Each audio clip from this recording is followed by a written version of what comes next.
Hey, warrior. Right now, while you're sitting there feeling isolated, disconnected, maybe even forgotten by the world, you're actually holding the most dangerous weapon in the strategic arsenal. You just don't know how to use it yet. Let me show you something that will change everything.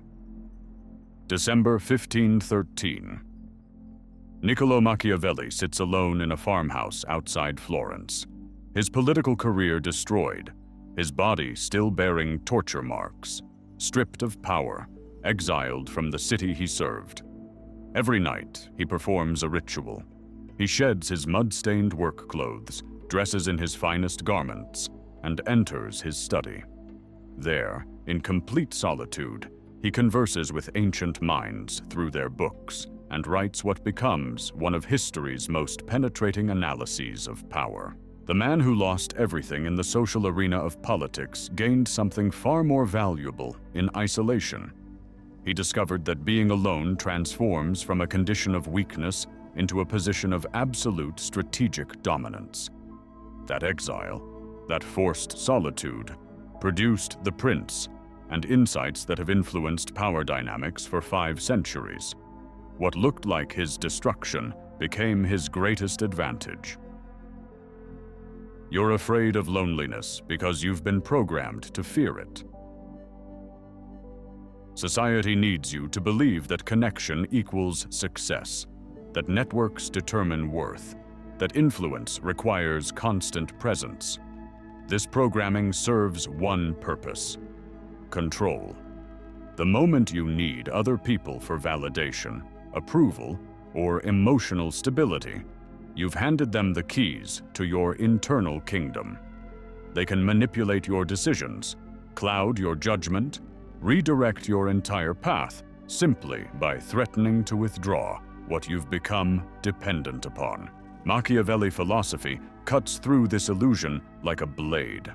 He observed that princes who relied on others' goodwill inevitably fell when that goodwill evaporated.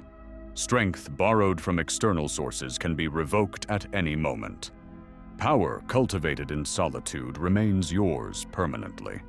This separates those who navigate life from strength versus those who beg for scraps from the table of social acceptance. That loneliness you feel right now. It might be your mind pushing you toward the only reliable power source you'll ever possess: yourself. Not the sanitized, socially acceptable version you perform for others.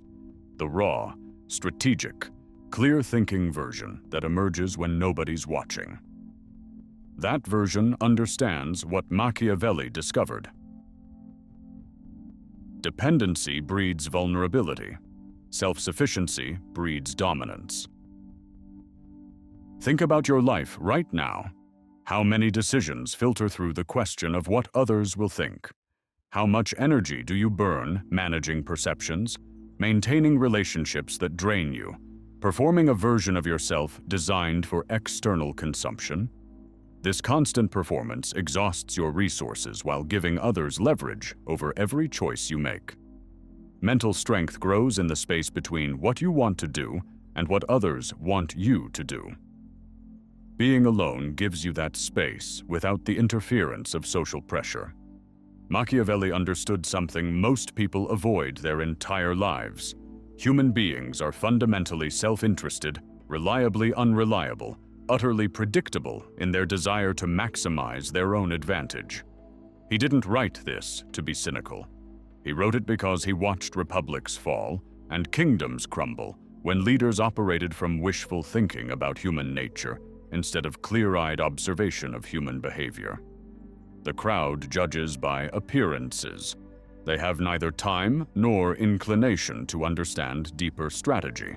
Your isolation, whether chosen or forced, places you exactly where Machiavelli stood when he produced his greatest work. You can step back from the game board and see patterns that players caught in the action cannot perceive. This vantage point offers something priceless: the ability to think strategically without the constant static of other people's needs, opinions, and demands cluttering your mental bandwidth. Solitude philosophy teaches that clarity comes from distance. You cannot assess a situation accurately while you're emotionally entangled in it. Here's your choice. Continue treating alone time as a problem to solve, something to medicate with endless scrolling or meaningless social interaction. Or recognize it as the training ground where real self-improvement happens. The crowd will never understand your solitude. They'll interpret withdrawal as weakness, silence as confusion, strategic patience as indecision. Let them. Their misunderstanding becomes your advantage. Machiavelli wrote that the wise prince never depends on what he cannot control. You cannot control other people. You cannot control their loyalty, judgment, or willingness to support you when times get difficult. You can control how you develop yourself in the hours when nobody's watching. Those hours determine everything. The fortress you build in solitude cannot be breached by fickle opinions or the manipulation tactics of those who benefit from keeping you dependent. Your need for belonging functions as an invisible control system, more effective than any external force. Consider the decisions you made this past month. How many were genuinely yours, free from consideration of how others would react? Probably fewer than you want to admit. This isn't moral failure, it's strategic vulnerability that others exploit constantly. Machiavellianism recognizes that every human interaction contains power negotiation. When you need approval, you've already conceded before the negotiation even begins. Manipulation thrives in the gap between what you want and what you fear others will think about what you want. Watch how it operates. Someone asks for a favor you don't want to grant. You consider refusing, but your mind floods with scenarios. They'll think you're selfish. They'll withdraw support when you need it. They'll talk behind your back. These aren't random anxieties. They're automatic calculations your social conditioning programmed into you to keep you compliant. The manipulation isn't even malicious, usually. It's how social systems maintain cohesion by ensuring members remain interdependent. Interdependence serves society, but proves catastrophic for anyone seeking genuine autonomy. Machiavelli observed that men are more ready to repay an injury than a benefit. The goodwill you generate through constant accommodation creates no lasting loyalty. The moment you stop providing value or become inconvenient, that accumulated goodwill evaporates. Strategic withdrawal offers a solution. You deliberately create distance between yourself and social systems that extract your compliance. This doesn't mean burning bridges or dramatic declarations. It means quietly reducing your availability, your explanations, your participation in social theater that serves others while depleting you. Watch what happens during this withdrawal. Some people immediately sense the shift and attempt to pull you back. They'll question your absence, express concern, create situations designed to re-engage your participation. These attempts reveal valuable intelligence. Anyone who cannot tolerate your absence needs something from you. They fear losing. This need gives you leverage, though most people never recognize it because they're too busy trying to maintain approval. Mental strength develops when you observe these patterns without immediately reacting. You watch who respects boundaries and who views boundaries as obstacles to overcome. Being alone strips away comfortable delusions that social immersion maintains. When you sit in silence without validation hits from texts, calls, or social media, you confront the raw reality of your own company. Many people find this unbearable, which is precisely why they never develop authentic power. They cannot sit with themselves long enough to build the internal resources that solitude cultivates. The growth mindset requires honest assessment of where you actually stand versus where you've been pretending to stand. Solitude forces this assessment by removing the mirrors others hold up, mirrors reflecting either flattering lies or devastating criticisms, neither capturing your genuine capabilities. How to be alone effectively means learning to evaluate yourself based on results rather than reactions. Did you accomplish what you set out to accomplish? Did you maintain principles under pressure? Machiavelli philosophy teaches that the prince must cultivate relationships strategically, maintaining allies without becoming dependent. You accomplish this by ensuring you always have the option to walk away. The moment you cannot walk away from a relationship, job, or social circle, you've become a prisoner. The other party senses your inability to leave and adjusts behavior accordingly. They'll demand more, respect you less, take your presence for granted because they know you have nowhere else to go. Consider the alternative. You've spent months developing self-sufficiency. You've built skills, accumulated resources, cultivated the psychological strength to be comfortable in your own presence. Now, when you engage with others, you do so from choice rather than need. This fundamental shift changes every interaction. You speak honestly because you don't fear consequences of honesty. You refuse unreasonable requests because you don't need to purchase acceptance through endless accommodation. You establish clear boundaries because you're not afraid of being alone if others cannot respect them. This is the freedom solitude philosophy promises. Freedom from manipulation, from social coercion, from exhausting performance of becoming whoever the current audience wants you to be.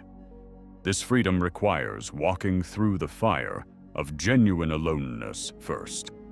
You cannot skip the uncomfortable phase where you sit with silence and face all the parts of yourself you've been using social noise to avoid. If this perspective is reshaping how you view solitude, subscribe now. The coming chapters reveal exactly how to transform isolation into your greatest strategic advantage. Social interaction generates constant informational noise that distorts your perception of reality. Every conversation, relationship, group dynamic introduces biases and emotional contamination that blur your ability to see situations accurately. Groups maintain cohesion by getting members to adopt shared interpretations of events, even when those interpretations serve group stability at the expense of individual clarity. Solitude removes this distortion field and reveals what's actually happening beneath surface performance. Machiavelli wrote that there is such distance between how men live and how they ought to live, that whoever abandons what is done for what ought to be done learns his ruin rather than his preservation. Most people operate from wishful thinking about human nature. They want to believe people are basically good, relationships are fundamentally supportive, social systems reward virtue. These beliefs feel comforting, which is precisely why they persist despite endless evidence to the contrary. Being alone forces you to abandon comforting narratives and confront behavioral reality. You start noticing patterns you previously missed because you were too close to the action. That friend who only calls when they need something.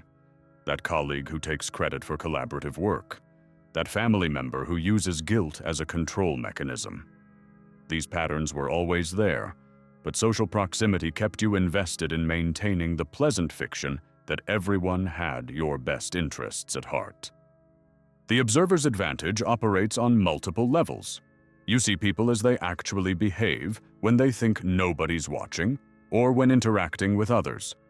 This reveals character far more accurately than how they treat you directly, since direct interactions are usually performances tailored to get specific responses. You identify who holds actual power versus who merely appears powerful.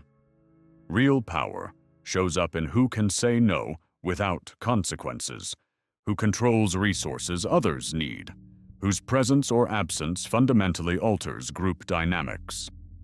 Strategic thinking requires extended periods of uninterrupted focus that social immersion makes impossible. When you try thinking through complex problems while managing multiple relationships, responding to messages, maintaining social presence, your attention fractures across competing priorities. You make decisions based on immediate social feedback rather than long-term strategic positioning. You react to events as they unfold instead of anticipating patterns and positioning yourself advantageously. Solitude provides space for deep analysis that generates genuine insights. You can spend hours studying a single problem from multiple angles without someone interrupting to share their opinion or pull you toward their agenda. This uninterrupted thinking produces understanding that scattered, socially interrupted thinking never achieves.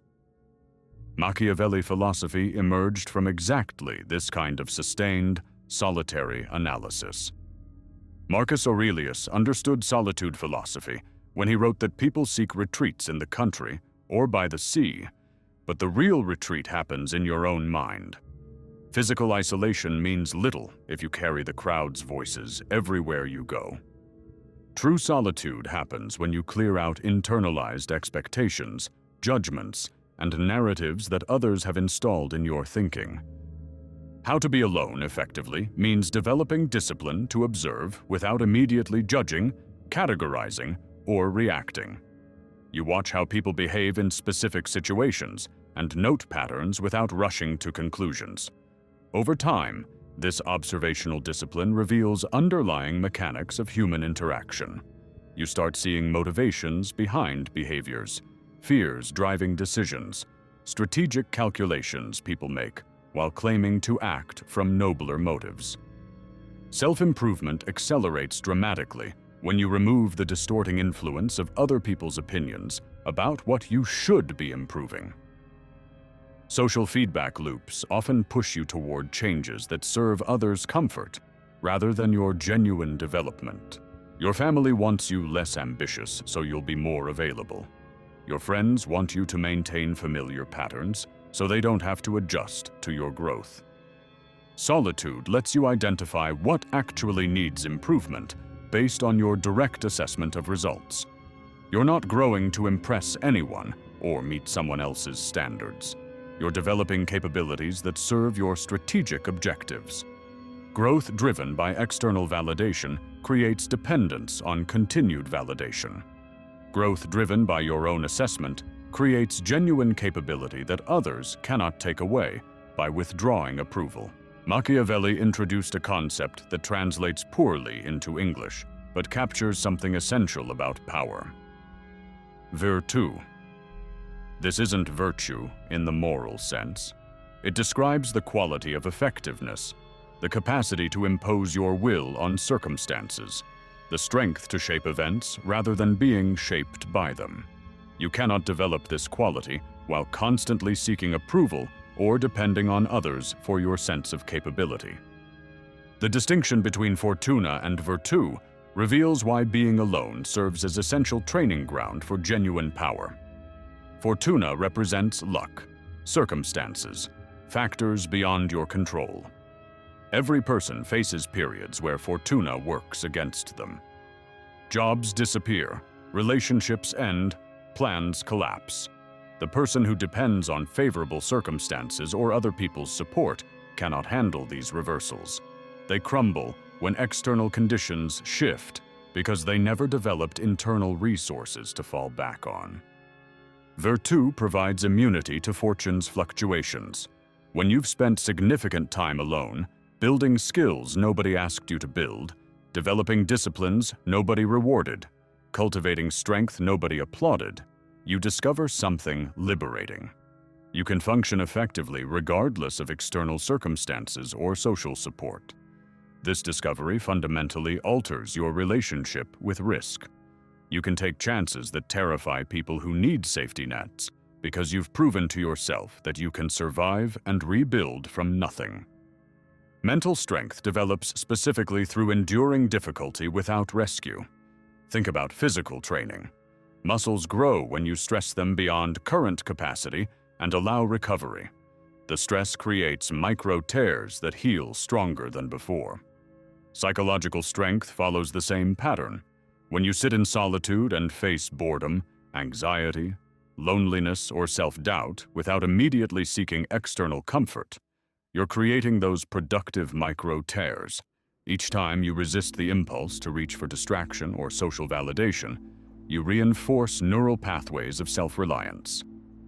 This training feels uncomfortable because it is uncomfortable. Growth mindset requires embracing discomfort as information rather than as a problem to eliminate. When you feel anxious sitting alone with your thoughts, that anxiety signals opportunities for development. What specifically makes you uncomfortable? Probably the awareness that you've been using social engagement as an avoidance mechanism, keeping yourself too busy with other people's needs to address your own unresolved issues.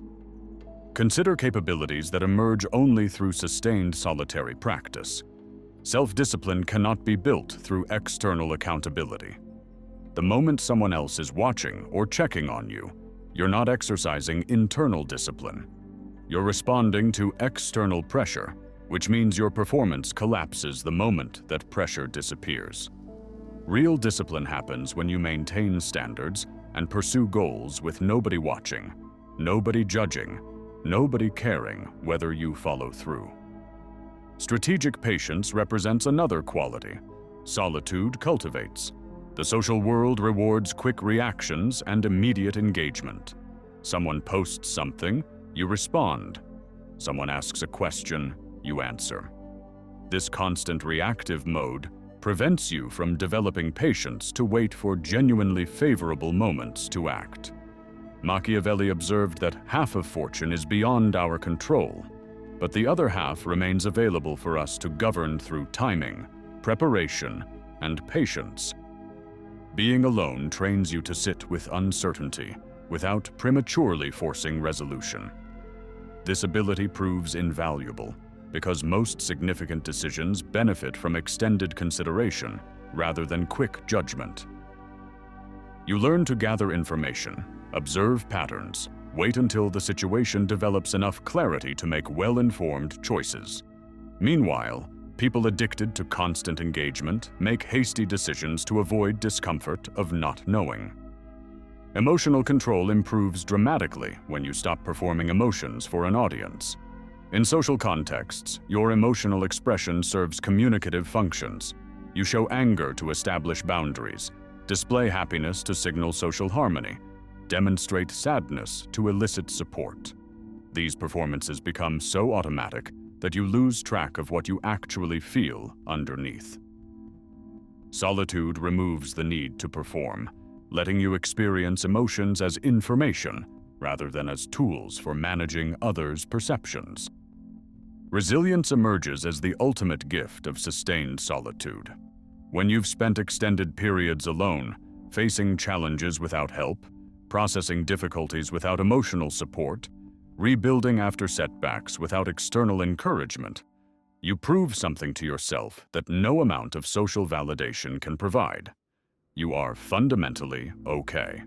You can handle what life presents. You don't need rescue because you are capable of rescuing yourself. Power operates as much through perception as through actual capability. Machiavelli wrote that it is necessary to be a great simulator and dissimulator, meaning you must skillfully control what others see and what remains hidden. This connects directly to how you use being alone strategically. When you're constantly available, constantly visible, constantly engaging, you become entirely predictable. Predictability eliminates mystery. Lack of mystery removes one of your most powerful tools for influencing how others perceive and respond to you. Think about people who command attention and respect in any social system. They're rarely the ones who are always present, always accessible, always eager to engage. The perpetually available person signals low value through their very availability. They're communicating, whether consciously or not, that they have nothing more important to do than respond to whoever wants their attention. Contrast this with the person who appears selectively, engages strategically, maintains periods of complete absence. Their presence carries weight precisely because it's not guaranteed. This dynamic operates through basic principles of scarcity and perceived value. Economics teaches that abundant resources command lower prices than scarce ones. Social psychology confirms this applies to human attention and availability. When you're difficult to access, people unconsciously upgrade their assessment of your importance. They assume you must be occupied with significant matters if you're not immediately responsive. Strategic absence creates space for others to project qualities onto you that they might not perceive if you were constantly present. Human minds abhor uncertainty and automatically fill information gaps with assumptions. When you're perpetually available, people have complete information about you, leaving no room for imagination to enhance your image. When you disappear regularly into periods of solitude, people construct narratives to explain your absence. These narratives almost always assume more interesting activities than the reality that you're simply building capabilities in private. The intimidation factor of solitude works through a specific mechanism. People who need constant social engagement signal psychological vulnerability. They reveal that they cannot handle their own company, which suggests weakness of character. Someone comfortable with extended aloneness demonstrates the opposite. They're signaling that their internal world is sufficiently developed to sustain them without external input. This demonstration of psychological self-sufficiency triggers unconscious respect. Machiavellianism teaches that others fear what they cannot fully understand or predict. When your patterns remain partially obscure because you spend significant time away from social observation, you become harder to manipulate or outmaneuver. People cannot exploit your patterns if they don't know your patterns. They cannot use your needs against you if they're uncertain about what you actually need. Consider how to be alone in ways that enhance rather than diminish your perceived value. The key is never explaining or justifying your absences. When you return from a period of solitude and someone asks where you've been, vague but confident responses serve you better than detailed explanations. Detailed explanations communicate that you believe you owe others an accounting of your time and choices. Vague responses signal that your activities are none of their concern. The freedom to reinvent yourself multiplies when you're not constantly observed.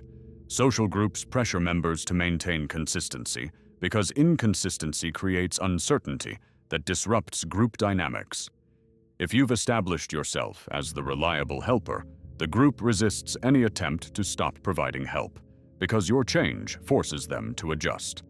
Solitude provides the laboratory for experimentation without social consequences.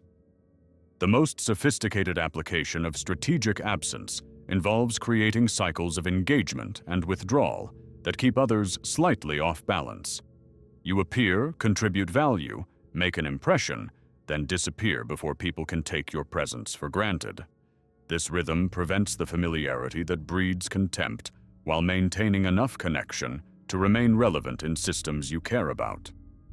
Self-improvement accelerates when you're not performing your development for an audience. Many people broadcast their goals and progress on social media, seeking validation and accountability from others. This external focus creates problems. You become dependent on audience reaction to maintain motivation. You waste energy managing perceptions rather than doing actual work. You telegraph your intentions to people who may have strategic reasons to see you fail. Mental strength grows specifically through keeping your own counsel about your plans, progress, and setbacks. When you immediately share difficulties with others seeking comfort or advice, you outsource the problem-solving process and never develop robust internal coping mechanisms. When you keep struggles private and work through them alone, you build the psychological muscles that future challenges will require. Leadership requires making choices that others cannot understand or support. Machiavelli's most controversial principle states that it is better to be feared than loved if you cannot be both. This isn't about cruelty for its own sake. It's about recognizing that effective action often conflicts with being liked by the people your decisions affect. The person who needs to be liked by everyone cannot make hard choices. They'll sacrifice strategic advantage to maintain social approval. Being alone prepares you for this isolation of command by showing you that you can function effectively without constant approval. When you've spent months building capabilities in solitude, pursuing goals nobody else understood or supported, you've already proven that social validation isn't required for you to act decisively. This proof liberates you to prioritize outcomes over optics when the situation demands it. The concept of cruelty well used versus cruelty badly used captures an important distinction. Cruelty well used happens swiftly, serves a strategic purpose, and then stops. You fire the underperforming team member, cut off the toxic relationship, walk away from the failing partnership. These actions feel harsh in the moment, but they prevent prolonged suffering and allow everyone to move forward. Cruelty badly used involves ongoing, purposeless harm that creates enemies without producing benefits. Solitude philosophy teaches you to make decisions based on strategic outcomes rather than emotional comfort. When you're immersed in social relationships, emotional considerations inevitably color your judgment. You avoid firing someone because you feel bad about it, even though keeping them hurts the entire organization. You maintain friendships that no longer serve anyone because ending them feels mean. How to be alone effectively means developing the capacity to make hard choices without the emotional contamination that comes from being too close to the situation. You can evaluate relationships, partnerships, and commitments based on whether they're producing the results you need rather than whether changing them will upset people. This doesn't mean being needlessly harsh. It means recognizing that maintaining situations that don't work serves nobody's interests in the long term.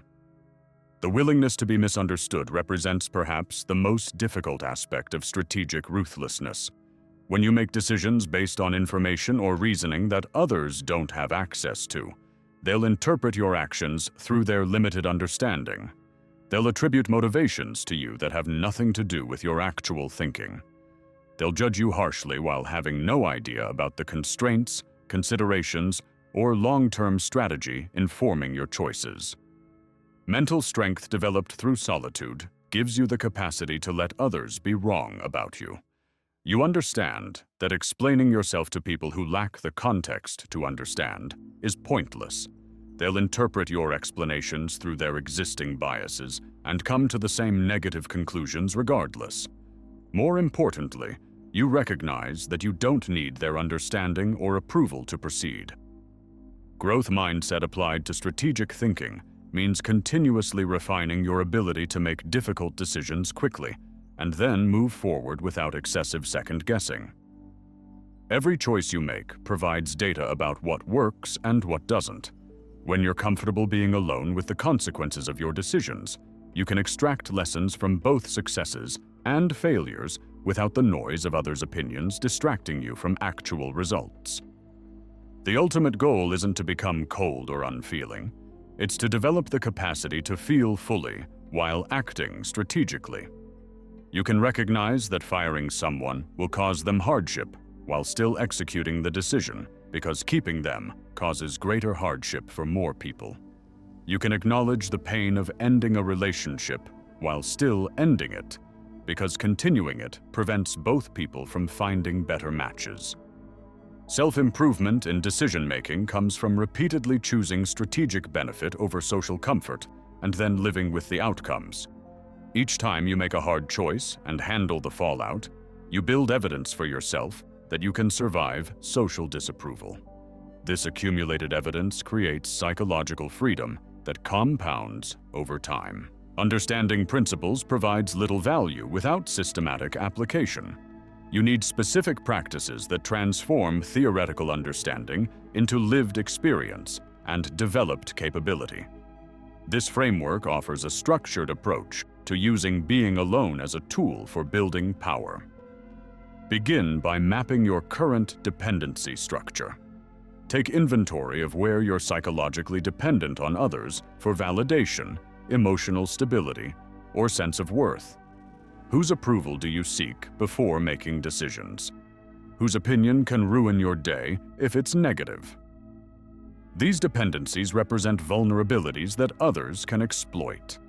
The goal isn't to eliminate all relationships, but to eliminate the power those relationships have to destabilize you through withdrawal or disapproval. Strategic withdrawal starts small and builds progressively. You don't need to disappear into a cave for 6 months. You need consistent periods of deliberate solitude where you're unavailable for social engagement and focused on your own development. Start with 1 evening per week where you're completely unreachable. No calls, no texts, no social media, no email. Use this time specifically for activities that build capability. During these solitude sessions, pay attention to your psychological reactions. The urge to check your phone will surface repeatedly. That urge represents your dependency on external stimulation and validation. Each time you notice the urge and resist it, you're building neural pathways of self-sufficiency. The discomfort you feel sitting with your own thoughts without distraction provides valuable information about internal issues you've been avoiding through constant engagement. The evening study practice that Machiavelli himself employed offers a powerful template. After handling daily obligations, create a deliberate transition into focused intellectual work. This doesn't mean casual browsing or entertainment consumption. It means serious engagement with material that expands your understanding of strategy, human nature, or your specific domain of interest. Read history to understand patterns of human behavior. Study philosophy to sharpen your thinking. Writing proves particularly valuable during solitary periods. Not performative writing for an audience, but private analysis where you work through problems on paper without concern for how your thinking appears to others. Write about interactions you found confusing and analyze what was really happening beneath the surface. Document patterns you're noticing in people's behavior. Sketch out strategic plans for pursuing your goals. Implement non-negotiable boundaries without explanation or justification. Choose specific things you will no longer tolerate, regardless of social consequences. Maybe you stop answering work communications after certain hours. Maybe you refuse requests that don't align with your priorities, even when refusing creates tension. The specific boundaries matter less than your willingness to enforce them consistently. Watch carefully how people respond to your boundaries. Some will immediately respect them without question. These people recognize that healthy individuals maintain clear limits and don't feel entitled to unrestricted access to your time and energy.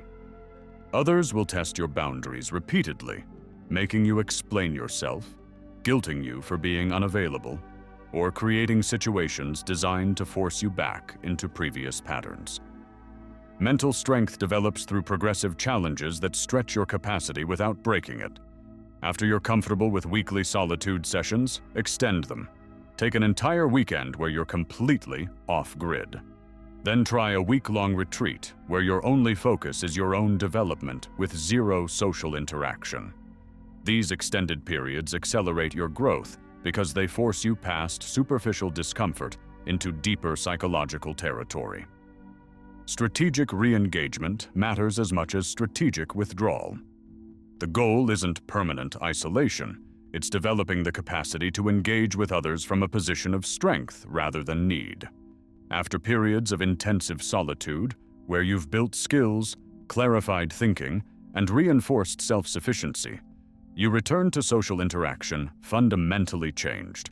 You're no longer negotiating from scarcity. Maintain the perpetual option of solitude, even when you're actively engaged with others. This means building your life so you're never so entangled in relationships, jobs, or social systems that leaving becomes catastrophic. Keep your financial situation manageable enough that you could walk away from a toxic job. Maintain skills that give you options. Cultivate the psychological strength to be alone if necessary. Self-improvement accelerates when you take complete ownership of your development without seeking permission, validation, or input from others. Set goals based on what you actually want to achieve, not what would impress people or meet others' expectations. Pursue those goals with consistent daily action during your solitude periods. Measure progress through objective results rather than social feedback. Start each day with a period of solitary preparation before engaging with external demands. Wake up at least an hour before you need to respond to others. Use this time for activities that reinforce your internal stability. Physical training that builds strength and discipline. Meditation that centers your mind. Strategic planning that clarifies your priorities. This morning, Fortress Time establishes psychological sovereignty before the world starts making claims on your attention. Throughout your day, practice strategic distance in conversations and interactions. You don't need to share everything you're thinking, planning, or experiencing. Most social interaction consists of meaningless exchange that serves no purpose beyond filling silence. Participate minimally in these exchanges while observing how others conduct themselves. Who dominates conversations? Who manipulates through questions that put others on the defensive? Implement daily solitude sessions where you're completely unreachable, regardless of urgency claims from others. This non-negotiable alone time reinforces that your time belongs to you, not to whoever wants your attention. Start with 30 minutes if longer periods feel impossible given your current commitments. Use this time specifically for work that builds long-term capability rather than handling immediate reactive tasks. Practice making unilateral decisions without seeking input or permission from others. Start with low-stakes choices to build the habit. What you'll eat for dinner, which route you'll take to work, how you'll spend your evening. Each decision made independently, even trivial ones, reinforces neural pathways of autonomous judgment. As these pathways strengthen, you'll find yourself naturally making larger decisions without the reflexive need to consult others.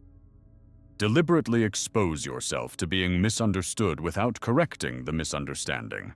When someone interprets your actions incorrectly, resist the urge to explain or justify. Let them be wrong. This practice teaches you viscerally that others' opinions about you matter far less than you've been conditioned to believe. The more you experience being misunderstood without catastrophic consequences, the less power misunderstanding holds over your choices. Maintain careful records of patterns you observe in people's behavior. When someone says one thing but does another, note it. When someone makes promises they don't keep, document it. When someone only contacts you when they need something, track it. These records override the human tendency to forget past behavior when someone's currently being pleasant. End each day with solitary reflection before sleep. Review the day's interactions, decisions, and outcomes. What worked? What didn't? Where did you compromise your principles or boundaries? Where did you handle situations well? This daily accounting creates a feedback loop that accelerates learning far beyond what's possible when you just react to events without systematic analysis. Weekly strategic planning sessions in complete solitude prove essential for maintaining direction. Set aside several hours each week where you step back from daily execution to assess whether your actions align with your actual goals. Many people spend years being very busy while making no progress toward what they claim to care about because they never create space for this higher-level evaluation. Monthly skill-building intensives accelerate your development beyond what daily practice alone achieves. Choose one capability each month to focus on specifically. Dedicate multiple hours per week to deliberate practice of that skill. By year's end, you'll have made substantial progress in 12 different areas, while most people have made vague, scattered progress in nothing specific. Quarterly relationship audits help maintain strategic clarity about your social connections. Every 3 months, systematically evaluate the people you're spending time and energy on. Are these relationships reciprocal or extractive? Do these people respect your boundaries or constantly test them? Based on this evaluation, deliberately reduce or eliminate relationships that fail to meet reasonable standards. The discipline required for these practices seems daunting initially. That's because you're working against years of conditioning toward constant engagement and social responsiveness. Discipline, like any skill, improves with practice. Each time you honor your commitment to solitary development, despite the pull toward easier social options, you strengthen your capacity for sustained independent action. The ultimate expression of Machiavellian solitude manifests when you've become what might be called a sovereign individual, someone whose internal resources, developed capabilities, and psychological strength make them essentially ungovernable by external pressure. This doesn't mean you operate outside social systems or refuse all cooperation. It means you engage with those systems from genuine choice rather than from dependency or fear. This sovereignty operates across multiple domains. Financial sovereignty means you've structured your resources so nobody can threaten your survival by withdrawing their support. Emotional sovereignty means your psychological stability comes from internal factors you control, rather than from whether others validate, approve, or appreciate you. Social sovereignty means you choose your associations based on value alignment and genuine connection, rather than accepting whoever's available out of fear of being alone. The fortress metaphor captures something essential about this position. Medieval fortresses provided security not through constantly fighting enemies, but through making attack too costly to be worthwhile. Your personal fortress operates similarly. When you've developed genuine self-sufficiency across multiple domains, the cost of trying to manipulate or control you exceeds any benefit someone might gain from success. Being alone trains you to maintain this fortress through constant reinforcement of the walls. Every time you resist the temptation to seek external validation. Every time you make a decision based on your assessment rather than others' opinions. Every time you maintain boundaries despite pressure to abandon them. These moments strengthen your defenses against dependency. The capacity for strategic isolation within social contexts proves particularly valuable. You can be physically present in a group while maintaining psychological distance that protects your judgment from group dynamics. This internal separation allows you to observe patterns, identify unspoken power dynamics, and recognize manipulation attempts that fully immersed participants miss. Mental strength reaches its apex when you become essentially unshakable. External events still affect you, but they cannot destabilize your core. Someone betrays you? Disappointing, but you've already proven you can function without them. A project fails. Setback, but you've built the resilience to start again. Financial loss occurs. Problem to solve, but you've cultivated the resourcefulness to rebuild. The people around you will sense this fundamental strength even if they cannot articulate what they're sensing. It manifests in how you carry yourself, how you respond to stress, how you handle conflict.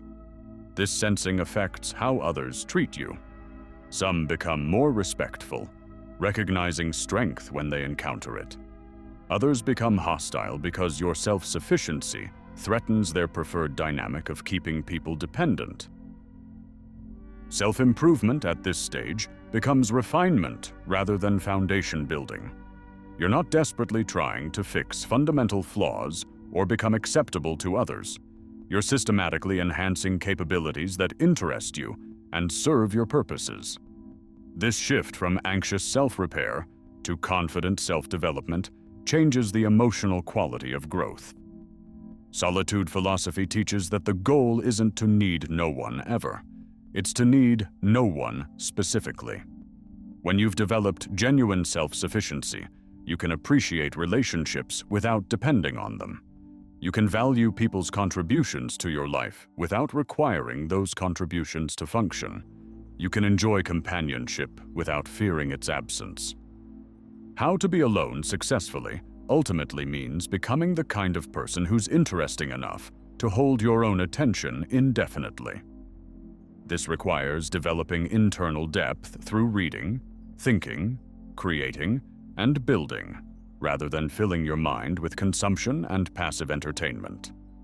When you've cultivated rich internal terrain, solitude becomes opportunity rather than punishment. The freedom this produces exceeds what most people experience in their entire lives. You're not trapped by needing to maintain anyone's approval. You're not controlled through threats to withdraw resources you depend on. You're not manipulated by guilt about not meeting others' expectations. You're not paralyzed by fear of social disapproval. You've journeyed through the strategic transformation that Machiavelli discovered through forced solitude and systematized through careful observation. From understanding solitude as strategic position, through developing freedom from manipulation, cultivating clarity of perception, building genuine virtue, weaponizing mystery, and making ruthless decisions from clear judgment. Each principle reinforces the others, creating an integrated approach to power that serves you regardless of external circumstances. The central insight remains simple but profound. Your power rests not in what you control externally, but in eliminating what others can control about you internally. Every dependency you eliminate strengthens your position. Every capability you develop in private expands your options. Every boundary you maintain reinforces your autonomy. Can you walk away from anything? This question cuts to the heart of whether you've truly internalized these principles. If you cannot walk away from a relationship, you're a hostage to that relationship. If you cannot walk away from a job, you're a prisoner of that job. If you cannot walk away from social approval, you're controlled by whoever can grant or withdraw that approval. Your loneliness, whether current or anticipated, represents your training ground rather than your punishment. The question is whether you'll graduate from this training or spend your life trying to escape back to comfortable dependency. Most people choose the latter because sitting with yourself, facing your own thoughts without distraction, and building capabilities without external validation requires strength that social immersion never develops. Take your next step today. Implement one practice from the previous chapters. Create one period of deliberate, non-negotiable solitude this week. Make one decision without seeking external input or approval. These small actions accumulate into the fortress of self-sufficiency that protects you from manipulation while enabling strategic engagement on your terms. The world will resist your transformation. People invested in keeping you dependent will sense the shift and attempt to pull you back. Social systems designed around mutual dependency will push against your increasing autonomy. Your own conditioning toward seeking approval will create internal resistance to solitary development. Expect this resistance and push through it anyway. You stand at a choice point that remains perpetually available. Continue as you have been, seeking power through social connection, external validation, and accumulated dependencies that others can exploit. Or commit to the harder path of building genuine sovereignty through strategic solitude, systematic self-development, and elimination of controllable vulnerabilities. Machiavelli spent years in isolation, processing his fall from power. That isolation could have destroyed him through bitterness. Instead, he used it to develop insights that outlived his political enemies by centuries. Your current situation, whatever it is, contains similar potential. The loneliness, the social distance, the time alone with your thoughts. These aren't obstacles to overcome. They're tools to leverage toward transformation that social immersion makes impossible. The fortress stands ready for you to begin building. The question isn't whether you're capable of this transformation. You are. The question is whether you'll claim the uncomfortable freedom of genuine self-sufficiency or settle for the comfortable imprisonment of perpetual dependency. Choose the fortress, build in solitude, emerge sovereign. This is your moment, warrior. Step into your power.